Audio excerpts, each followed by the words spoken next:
Hi, this is János, it's Revered Audio, and this episode is about tools. So, what kind of tools do you need for the loudspeaker building projects? As you have been following my channel, I am about to suggest to you guys a cabinet build of a smaller size loudspeaker, or maybe you could call it larger size because it's the bigger version of Le Petit, and it will be whatever size will be, and I'm not going to talk about that right now. And it will, so now I'm going to describe to you the tools that you need for that project, and it's not that hard. And I'm making this video because many of you would think that, oh, I need like a full wood workshop, and I cannot do that. And so what do you need to do it? Without further ado, you need a drill, and you need a jigsaw. So that's where it is. That's a jigsaw. Just, the blade that cuts wood. If you have that, you need that. And also, you need a drill. And it doesn't matter whether it's corded or whether it's battery powered. My tools here are battery powered. But when I built my first loudspeaker, my first void pipe, I had a corded drill and a corded jigsaw. Those were my only tools. Plus, also, of course, you need the obligatory screwdriver. And if you have these, then you are all set to go. And then, of course, if you have more tools, let's say you have more of these drills, then you can use one drill to drill, and you can use the other one as an automatic screwdriver, so you don't have to screw, but it screws for you, and that will speed up the job a lot. And if you have three, then that will make it even easier, because you can set up one as a drill, one to countersink, and then the third you can screw in the screw. But of course you can also decide to build it screwless, just glue it. I myself, I have gravitated towards using mostly screws for my projects. I don't like gluing because that's something permanent, and if you want to change something later on, you cannot do that because the thing is glued together and it's not moving. If you screw everything together, then you have more of a freedom. You can change panels, so you have a freedom to fix something or try out things that you don't think about at the time when you are building your project. And one of the greatest strengths, I think, for a DIY loudspeaker is the ability to try out things. So that's why I don't want to, or don't like to, limit myself with gluing, because that limits my ability to try out things. And first and foremost, to me, loudspeaker projects are tools of learning. And of course, maybe you don't have this kind of persuasion, you just want to have a pair of great speakers to listen to. That's fine, but even then you will notice that maybe you will find options that could be an improvement, and if you have glued the whole thing together, your route of options is as dead as the dodo that you purchase from the store. So this is what you need. And of course, if you have more tools like the chop saw here, then that will make your life much easier. But before you get such an expensive and big equipment as a chop saw, there's also like the circular saw, a circular blade, which is this tool, and this will make your cuts much nicer. You want to make the longer cuts with that. It will be much nicer than doing them with the jigsaw. So when I built my void pipe, actually my colleague, who is a neuroscientist, Frédéric Mercier, he's one of the leading neuroscientists in the world. He brought over his circular saw, and that's how we made the long cuts, but everything else was done by a jigsaw. And then when you upgrade to a chop saw, that will make shortcuts, which just require shorter lengths of wood, so you cannot cut a whole board with this. And but the shortcuts will be very nice with this saw, even nicer than that guy. And of course you can also upgrade to a band saw or a table saw, and those with that you can make long cuts very nice. But I will show what else you can do to improve your cut quality if you don't have such massive tools. So in conclusion, all that you need is just that tiny little one. You can make anything with that, plus a drill. And of course you can also have one more thing that I'm going to show now, router. So this is just a handheld router. I also have a router table and another handheld router, which is a giant one. This is a baby router, which is you can put in, battery powered, very cheap device, but really nice. This is really all you need to, cut off the corners from your cabinet, so it's not not the sharp cabinet, but to round down the corners, and also round down the baffle hole for the driver. This is the perfect cheap tool for that. And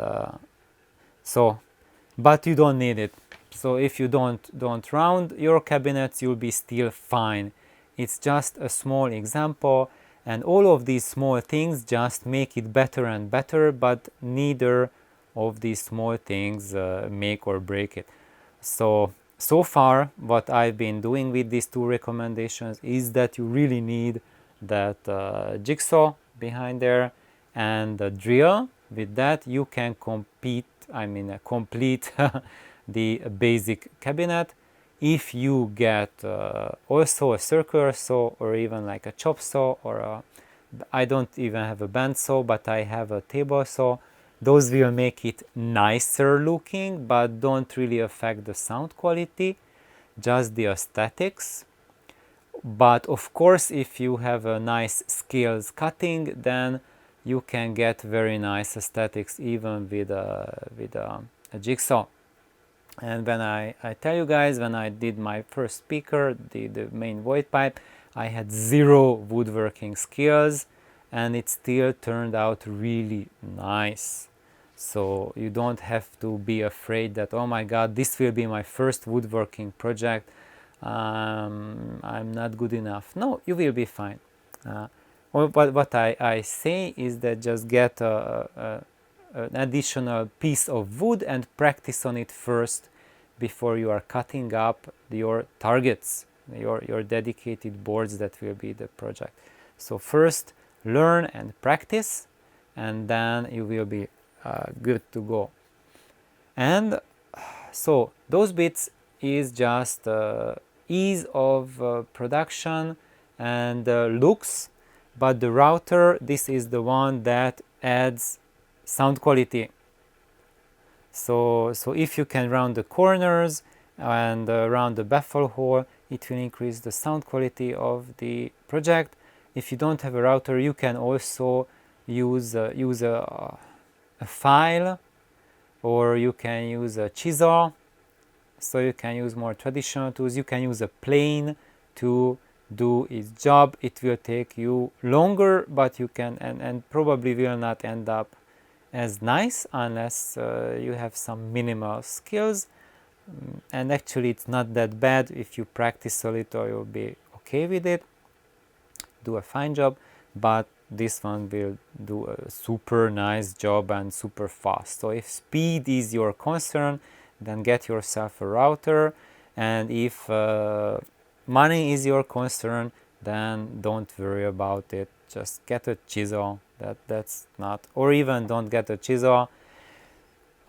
the difference that the router will make is not so big. It's not a make and break situation. It's just a tiny difference. It's kind of like that addition when you upgrade your internal cabling or you upgrade the binding posts. So all of these things are small, or the decisions you make.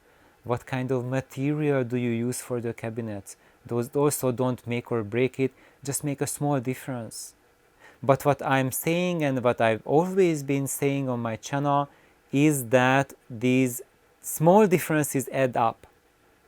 So if you make 10 things compromise towards the bottom end, or simplicity, or convenience, or saving costs, then that already makes quite a noticeable difference compared to going all the way. And do you need to go all the way? I don't think so.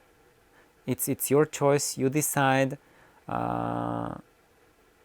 If you go all the way, it will make a very big difference if the rest of your system is really well set up, really well cared for. You are towards the end of the road. But if you are a beginner, maybe you have a receiver and you are streaming MP3s or something like that, then I would say don't care about all of these minor details. Just build basic builds and you will be 99% as happy as going all the way and getting better tools. The difference for you will be absolutely minor.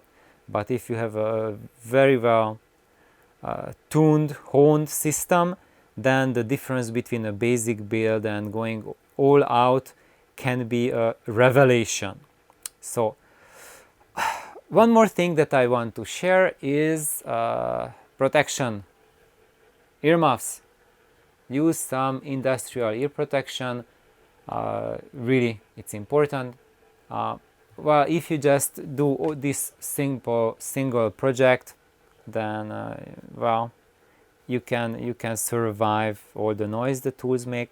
But as you see, I have here a tool station that we built with Nelly, and we use it a lot. So that's why in that case, if you are used to woodworking, you have a shop, then take care of yourself. Ear protection is very important. More important than ear protection is eye protection. Use some eyewear that protects. So this is not just regular prescription glasses, this is protection glasses. So you see it has these flips on the side, and it has special polycarbonate glass inside, so it does not break like a glass on impact. So if like a screw goes loose, or like a splinter from wood, or a metal shaving, this protects your eyes from there. And this is absolutely mandatory. You can, if you have glasses, that's already something good, but get some protection. This is like a basic one. I have also better, stronger, bigger glasses that are offer more protection than this. I just had this right here for the video. However, do have one. Protect your eyes, because this is the only big danger when you are doing woodworking or any kind of handiwork.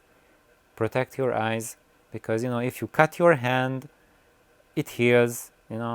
If you step on a nail, wow, ouch, but it heals. If something gets in your eyes, if you go blind, then that doesn't really heal so well.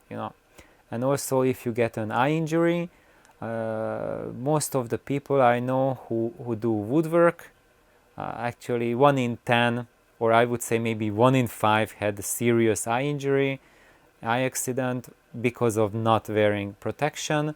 And I think that's way too much. It can be avoided, and even those cases, they ended up just saving their eyes with surgery. But after you need surgery on your eyes, that weakens your eyes a lot, and you're going to have problems throughout the rest of your life with your vision and taking care of your eyes.